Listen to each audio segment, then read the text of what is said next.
Les noms de lieux en Bretagne ont leurs petits secrets. Il y a bien sûr la prononciation, mais aussi et surtout le sens. Et Brezon Negepeptra a morva nekedes vidanol. Tout ça est en breton, une langue celtique millénaire. Nos pésil kedaon à mon évidou chicourt. Je vais tâcher de vous aider à y voir et à y entendre plus clair.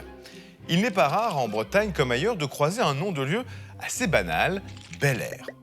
On pourrait se dire de prime abord qu'il n'a rien de breton ou de celtique. Mais c'est plus compliqué que ça. Ces lieux, souvent situés sur les hauteurs, suscitent beaucoup d'intérêt. Bel a par exemple été rapporté au dieu celte, Bélénos, doué en éole, Finalement, c'est beaucoup plus simple. La plupart de ces noms datent souvent de la fin du 19e ou du début du 20e siècle. Si en français, on trouve le nom Bel Air, en breton, c'est un autre nom de lieu. On a par exemple Arpevara-Havel, qui veut dire les quatre vents, ou Begana-Havel, la pointe du vent. Certains, en revanche, ont une origine plus ancienne.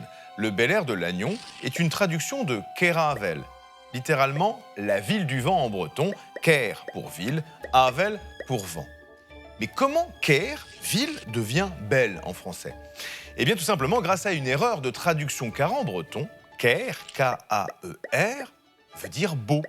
Comme souvent, les traductions ne sont pas exactes. Agazé Mélardor et je péadra d'Ahuarzin. On se retrouve très vite pour découvrir ensemble les richesses de ces sacrés noms de lieux en Bretagne.